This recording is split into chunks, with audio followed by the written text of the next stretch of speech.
I love everybody and everything. And you know what, ladies? If you feel that this is you, then this is what I want you to do. Take my hand and let me take you to Love Land. Let me show you how sweet it could be, sharing your love. It's your weekly dose of confessions. Coming up, a bit of this. I didn't know you had it in you. Sharing your love. How long have you been practising that, Simon? It's gone slightly red. This is a download from the BBC. To find out more, including our terms of use, go to bbc.co.uk/Radio 2.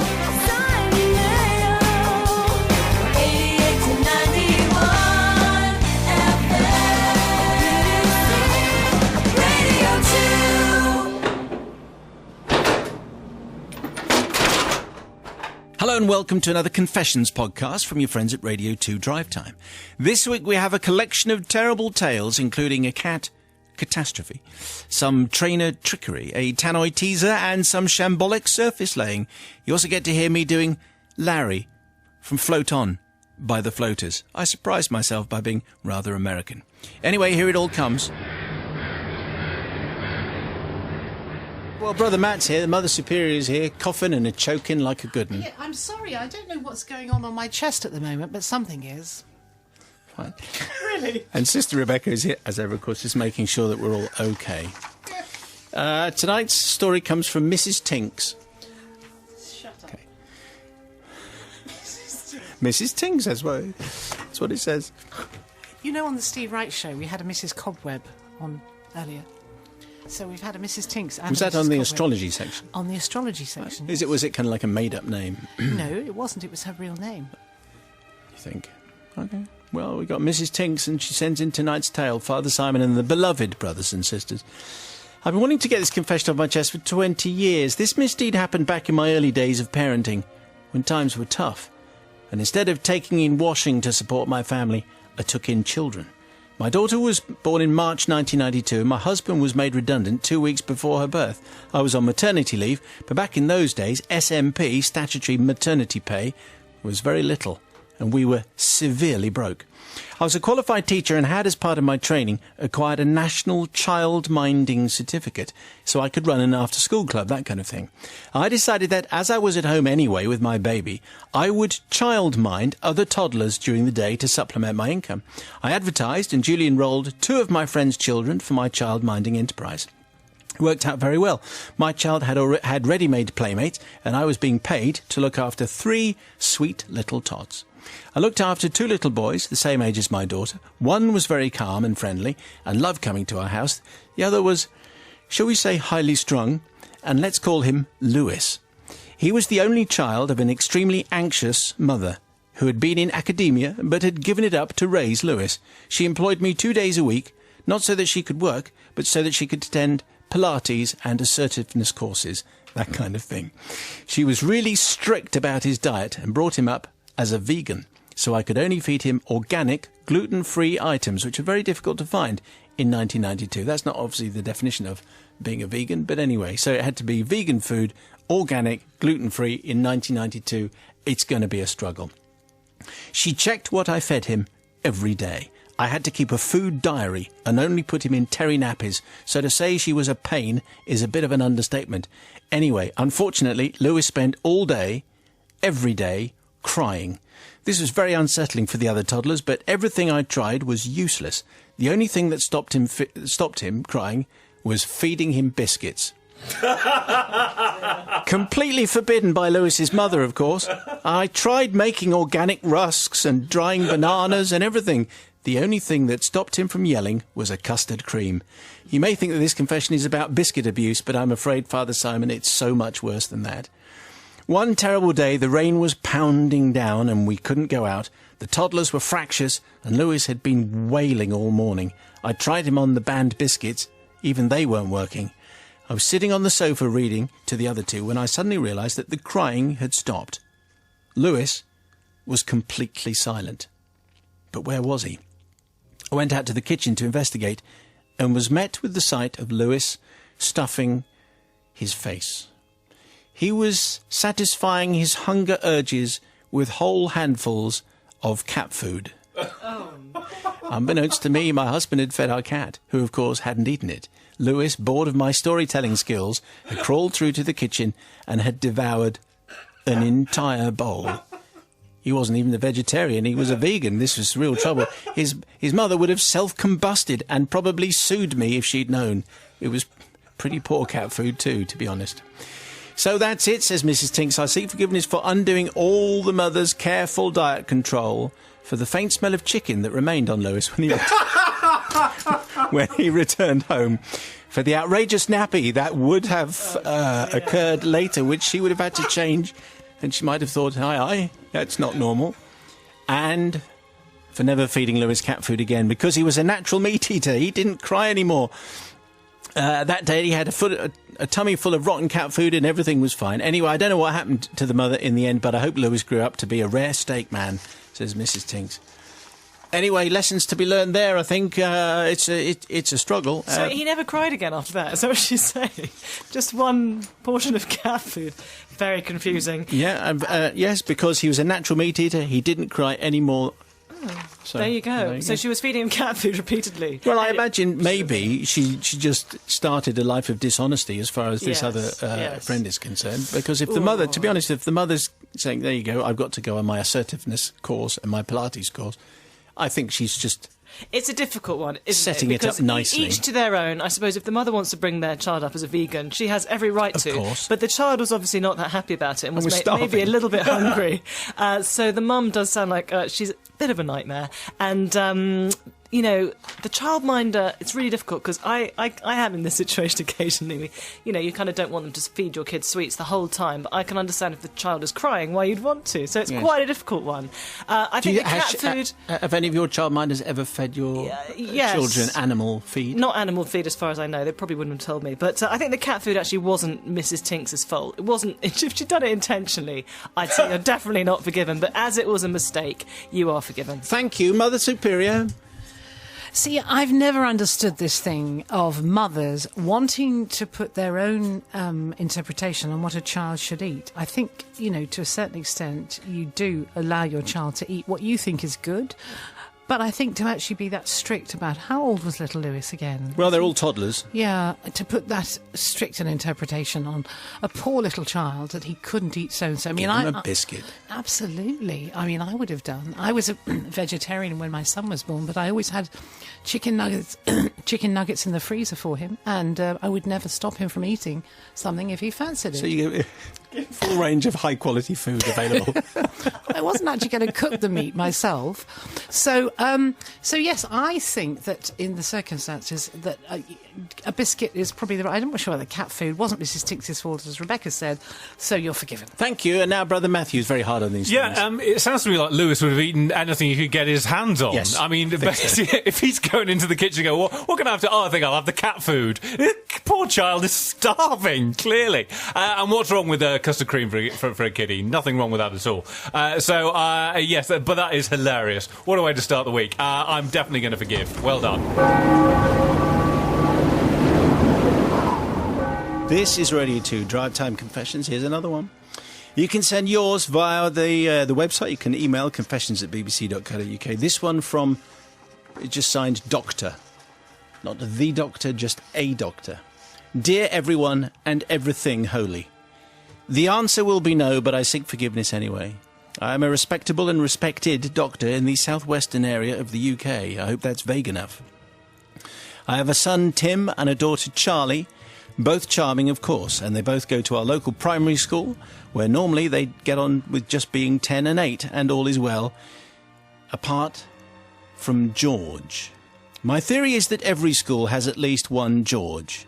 On the outside, smiling and popular, but when teachers' and parents' backs are turned, perfectly vile and manipulative. Wherever George went, he created discord and unhappiness.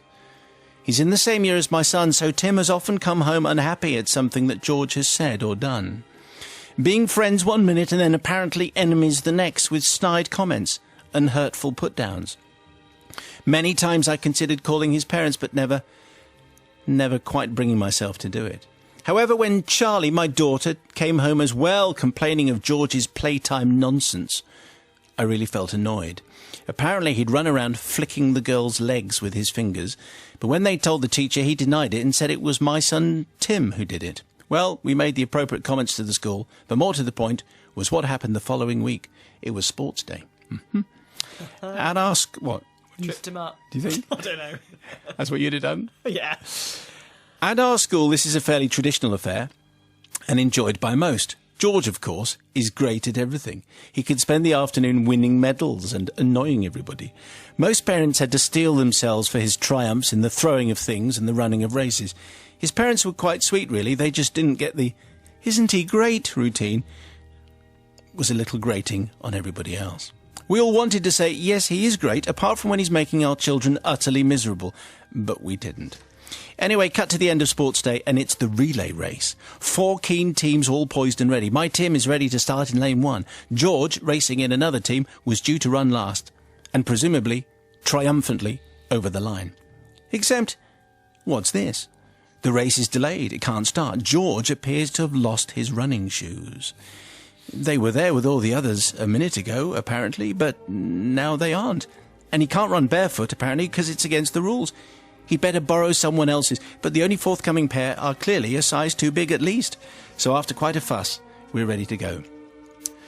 The race is very even. Tim runs his bit very well, if a little slowly. But into the final straight, George's team are doing well. It's just that when it's his turn to run, he sets off, but both shoes come off within 10 yards. Ha ha. He realises he has to stop because he's got no shoes on, and if he carries on, he'll be disqualified. But by then, everyone has zoomed past, and he comes fourth. Or last, if you like. Oh, well, it could happen to anyone. It's not the winning, but the taking part, etc.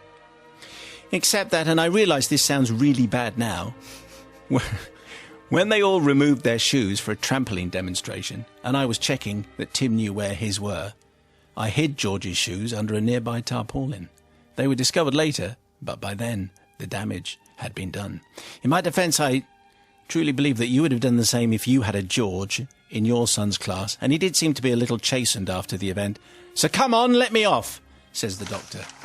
Which is hardly begging for forgiveness, really. In fact, it's demanding forgiveness. Let me off!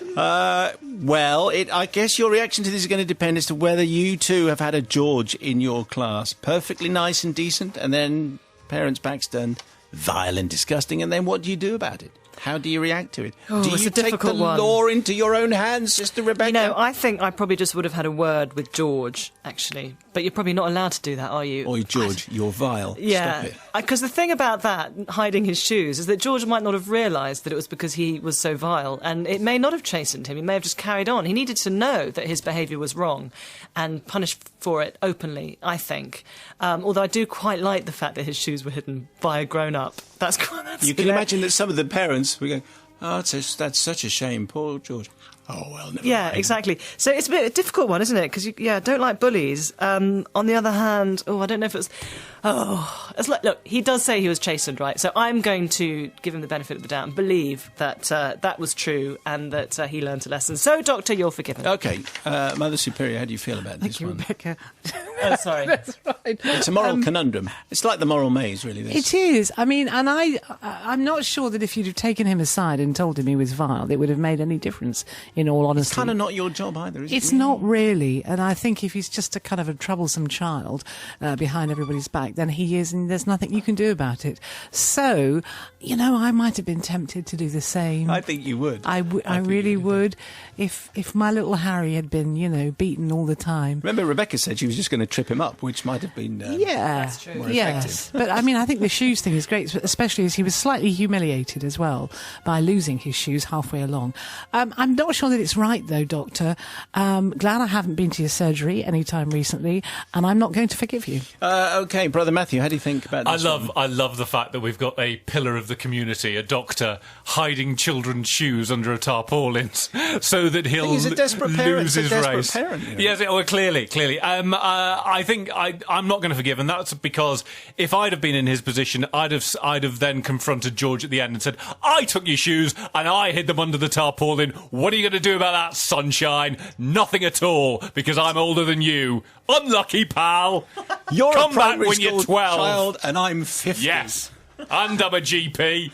See you in court.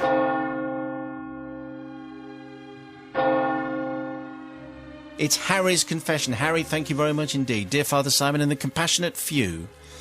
I like that. I beg forgiveness for an incident that happened whilst I was at university back in the year 2000.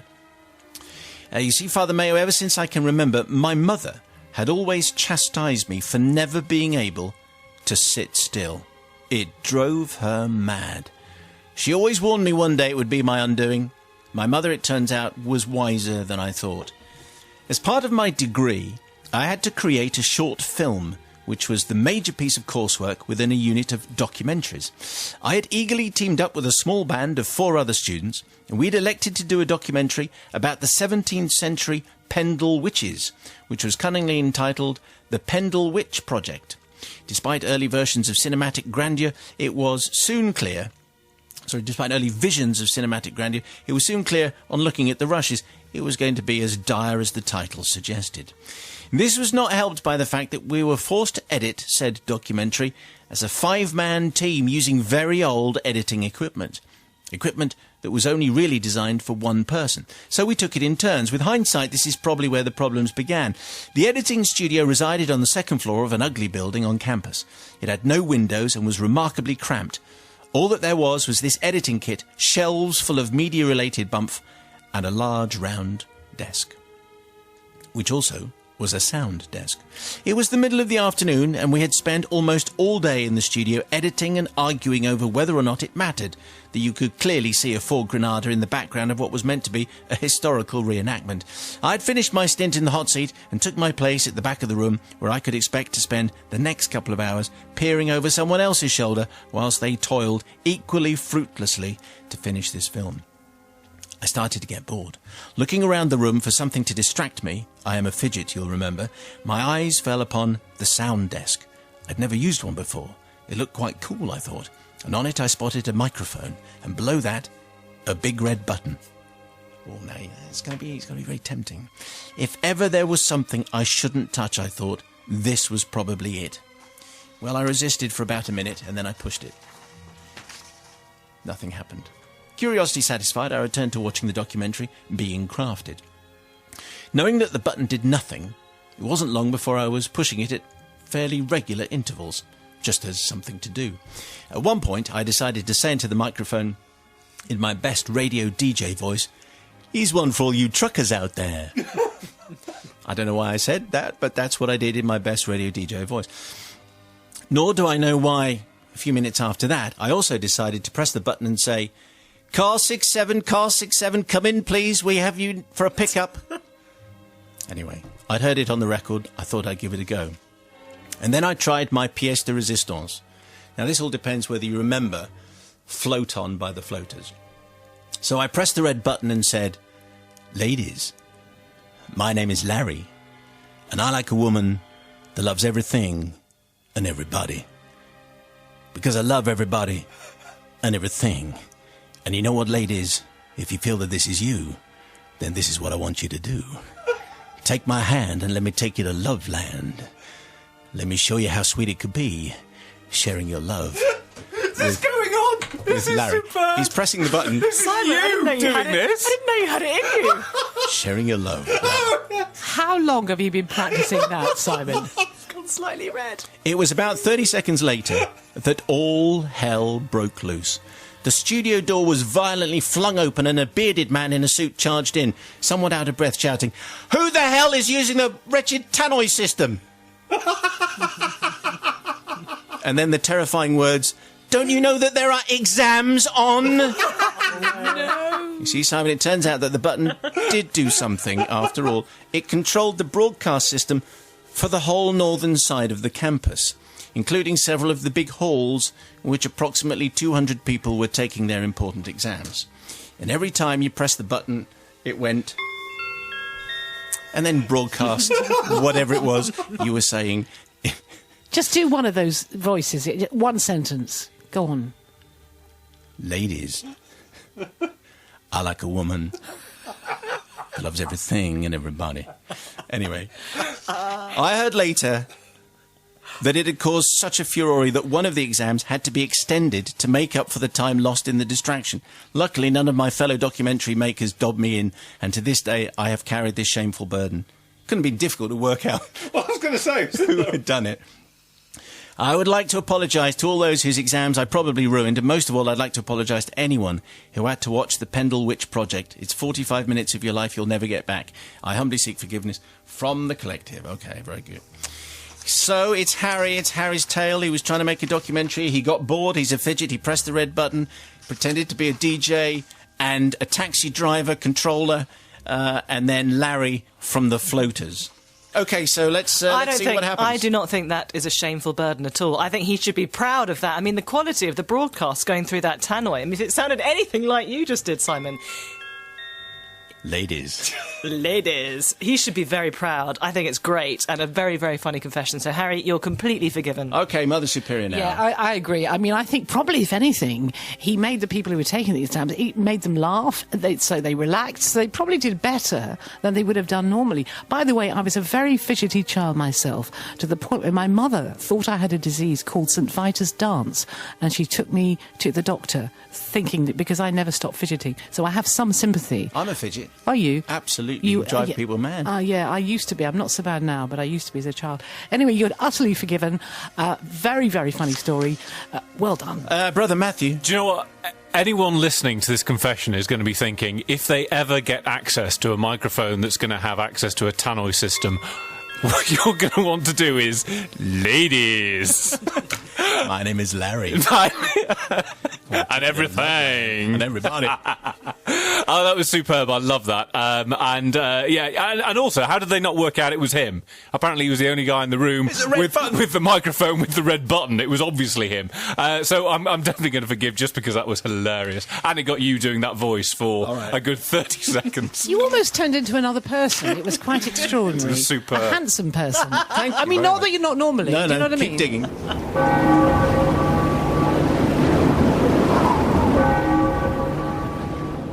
Well, we're in uncharted territory here with our confession because Mother Superior hasn't turned up. So I don't know what. Too many donuts? Too many donuts, probably. It's taken 3 times as long to amble down the corridor because of that. So I think we should just carry on, don't you? I'll just take some notes and explain it to her. How about that? What, when like she normal? arrives? Exactly. Okay, so here's tonight's story. It comes from A. That's all we have. It's just A, dear collective. I seek forgiveness from the collective in this, our Olympic year. Oh, look. Has someone just wandered in? I'm sorry, I got unavoidably detained. By another donut. I'd like to take you back to 1991 and the year of the World Student Games, which we as a nation were fortunate enough to hold in the city of Sheffield. It all began one bright sunny day in early summer whilst I was working as contractor on the athletic stadium, which was to be the centrepiece for the games. The track surface laying team were also taking advantage of the good weather and preparing to lay the rubberized top coat to the track, the process being to pour a hot rubber compound onto the track, and then before the rubber set, a further layer of rubber granules were added to give the running surface extra grip. All contractors working at trackside were briefed in detail by the track surface laying team foreman. The general gist of the detailed briefing was not to walk on the newly laid surface for at least an hour whilst it sets hard enough for us to walk on. Clear? Otherwise we would all be in deep trouble. I returned to my task of installing our equipment on the inside of the track, and the track team, under the supervision of their foreman, commenced the laying of the hot rubber compound with the rubber granules on top for extra grip. After some time, and after searching my toolbox at length, I came to the realization that the tool I needed to continue my job I'd left in the van in the car park, and that I'd have to make the walk back to the van to get the said tool. My route to the van involved crossing the athletics track. Halfway across the track, I realised how soft and squidgy it felt underfoot, and looked over my shoulder to see a very clear set of footprints following me across the track. By this time, my brain was screaming for me to stop and saying to me, "They're your feet." It's a strange guy, this guy. But my feet weren't listening. And instead were saying, Run! The feet are talking now? yes. Right, okay. Keep going. Anyway, my feet won, and I walked the full width of the 6-lane track. It was like something from Tom and Jerry, a complete set of prints, deeply set into the still molten rubber. I looked towards the track surface laying team and their foreman, ready to confess my squidgy mistake, but no one had noticed. They were all more interested in their own jobs. They hadn't seen the area with the footprints. I continued walking to the van, feeling more than just a little guilty. I returned to trackside, carefully avoiding the newly laid track this time, and continued with my task, head down and shoes wiped. Later there seemed to be an awful lot of shouting coming from the direction of the track team, but I ignored them all and finished my work. On returning to the stadium 2 weeks later, the track laying was complete, and the first person I bumped into was the foreman in charge of the track laying, the very same person who'd given us such a detailed briefing about our conduct regarding track crossing 2 weeks before. Before I could think, I heard myself saying how nice the track was looking, and he said, yes, it looks good, apart from some idiot who walked across the start-finish line before it had time to set, and continued it had taken as much time to try and repair the damage as it had to lay the entire rest of the track. It still wasn't quite right, however. He went on to say he knew who the culprit was. At this point I blushed and my heart sunk, and just as I was about to confess, he said, and I confronted him, but he denied it. And I couldn't help myself, but I heard my voice, obviously, his voice and his feet, but he's speaking out of his mouth, I think, this time. You saw him and he denied it? That's outrageous, I heard myself saying. Yeah. It's this bloke. Yes, he replied. Yes, he replied, but we won't be seeing him again. I gulped, I blushed. I said nothing. About a month later, all the contractors, local dignitaries, athletes and members of the public were invited to attend the opening ceremony of the Games, a little like the opening ceremony of the Olympic Games, but not quite so grand. However, just like the Olympic Games, the torch had travelled from the previous host country across the world, and then the UK, to be finally triumphantly paraded around the track and delivered to the centre of the stadium in the safe hands of local and at the time national hero Helen Sharman, the recently returned to Earth first Briton in space. She accepted the burning torch and ran triumphantly to the edge of the track in preparation for her final climb to the top of the hill, where there was an Olympic-style bowl which Helen was to ignite with the burning torch to signify the start of the Games. Unfortunately, as she ran past the finishing line, she lost her footing. No. She slipped, she tripped, and out fell the burning coal onto the track, where officials frantically tried to return the burning coal to the torch, but as it was red hot, they were rather unsuccessful. Helen was then ushered on with a now empty torch to ignite the Olympic-style bowl as she climbed the hill, and as she approached the bowl, it ignited as if by magic anyway. It is clear to me, Father Simon, that my footprints caused the space traveller to mysteriously trip. The traction was deficient, and that was my fault. To this day, if you look hard, the outline of my footprints are still there across the start-finish line. So I seek forgiveness on 3 counts. Firstly, to the poor soul the foreman confronted for walking across the track, who professed his ignorance and his innocence, even though he lost his job. Secondly, to the track-laying team who had their surface imprinted with my footprints and had to try and make the surface perfect again. And thirdly, to Helen Sharman for tripping her up in her moment of glory in her hometown, but she just had to carry on, and she lit the bowl magically and mysteriously with a fire that had gone out previously. Did she set foot on the moon, Helen Sharman, or did she just go to space? No, we haven't managed that. I was about to say, I mean, if you've been on the moon with all those craters in the moon, you can cope with a little bit of a foot indentation in a track, I think you have different gear. Different boots. Okay, fair enough. I mean, I'm not blaming her. I'm not saying it's her fault, but I bet Matt will say that. That's precisely what Matt's going to say. But if you've dealt with gravity and been in space, you know, surely those are bigger challenges than a little indentation. But I think, actually, with this story, if no one else had been involved, if no one else had been blamed, I was going to forgive. But seeing as somebody else got the rap for it, that's kind of unforgivable, and he didn't help them out when he could have done. So I think, for those reasons, A, you're not forgiven. Okay, I know which is where this is going to go. Mother Superior. Yeah, well, I exactly the same as Rebecca. As the story was going, by the way, did I miss the bit as to why he walked across it, or was it deliberate, or was it accidental, or did he? He walked across to get something from his van. But he must have known that he shouldn't have done that. This is the whole section where his feet were talking to his brain. Really? Yeah. But he just decided to do it. There was no reason to do it. He didn't realise what he was doing. Oh, really? I've said that many times, and it's never worked for me. No. So I would just say I was thinking exactly the same. I was forgiving, and then it got to the point where someone got the sack because he wouldn't admit that he'd done it, and that's not nice on any level. So not forgiven. So not forgiven. OK, well, Brother Matthew now blaming Helen Sharm. Yeah, well, Helen Sharm must have just been thinking, do you know what? I've been into space. You lot haven't been into space. I've been into space, and yet I still can't deal with climbing some steps and lighting a flaming torch. What a nightmare day this has turned out to be for me. But that said, it's not A's fault that she tripped. It's the foreman's fault for not sorting out the track. He knew that there was a problem, and he didn't make it level. And so Helen Sharm, who has been into space, fell over. And it's his fault. It's not A's fault. And it's a pity the other guy got sacked, but, you know, them's the breaks. I think you ought to have a job on an industrial tribunal. Somewhere. Yes, indeed. Yeah, sorry. Unlucky pal. I'm going to blame the other guy. She's been in space, you know. They were this week's confessions, but did you forgive? And did it make you think, you know what, I'd like to confess something? Well, you can at any time. You go via the website bbc.co.uk/radio2. You look for the drive time pages, or you can email confessions@bbc.co.uk. Now, our Confessions podcast is back in 3 weeks, Friday the 3rd of August, with an Olympic theme. The BBC sporting correspondents have so much to confess to, it will amaze. We'll see you then.